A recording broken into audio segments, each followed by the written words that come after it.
ఎఫ్ఎంఆర్ఏఐ general council సమావేశాలు ఈ నెల 7 నుండి 9వ తేదీ వరకు మాకినేని బసవపున్నయ్య విజ్ఞాన కేంద్రంలో జరుగుతాయని అసోసియేషన్ రాష్ట్ర ప్రధాన కార్యదర్శి కృష్ణయ్య తెలిపారు. బాలోత్సవ భవన్లో ఆయన మాట్లాడుతూ ఈ సమావేశాలు 7వ తేదీ ఉదయం 10 గంటలకు ప్రారంభమవుతాయని అన్నారు. దేశవ్యాప్తంగా 22 రాష్ట్రాల నుండి 400 మందికి పైగా ప్రతినిధులు హాజరవుతారని వెల్లడించారు. ఈరోజు 1972లో విజయవాడలో ఎఫ్ఎంఆర్ఏ అని మాది federation of medical and sales representatives associations of India, అది ఎఫ్ఎంఆర్ఏ అంటాం. 3 లక్షలకు పైగా మెడికల్ అండ్ సేల్స్ రిప్రజెంటేటివ్స్ ఇందులో సభ్యులుగా ఉన్నాం.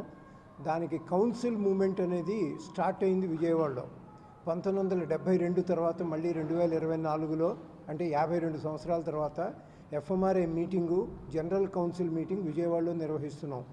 రేపు 7, 8, 9 3 రోజులు ఎఫ్ఎంఆర్ఏ జనరల్ కౌన్సిలు, 9, 10, 11 రాష్ట్ర మహాసభలు, ఈ రెండు కూడా 5వ తారీఖు నుంచి 11వ తారీఖు వరకు విజయవాడలో నిర్వహించడం జరుగుతోంది.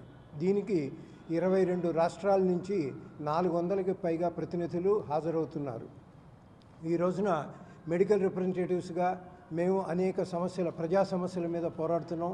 ఒకటి, మందుల ధరలు తగ్గించాలని, మందులు వైద్య పరికరాలపై జీఎస్టీ తీసివేయాలని, ప్రభుత్వ రంగ సంస్థలని కాపాడాలని, అలాగే మనకి మొత్తం మార్కెట్లో ఒక న్యూ రేషనల్ డ్రగ్ పాలసీ అనేది తీసుకురావాలని, హెల్త్ సెక్టార్కి 5% జీడిపిని కేటాయించాలని, ఇటువంటి ప్రధానమైనటువంటి డిమాండ్స్తో ప్రజల ఆరోగ్యాన్ని ముఖ్యంగా మేము కాన్సన్ట్రేట్ చేస్తూ అనేక ప్రోగ్రామ్స్ చేస్తున్నాం.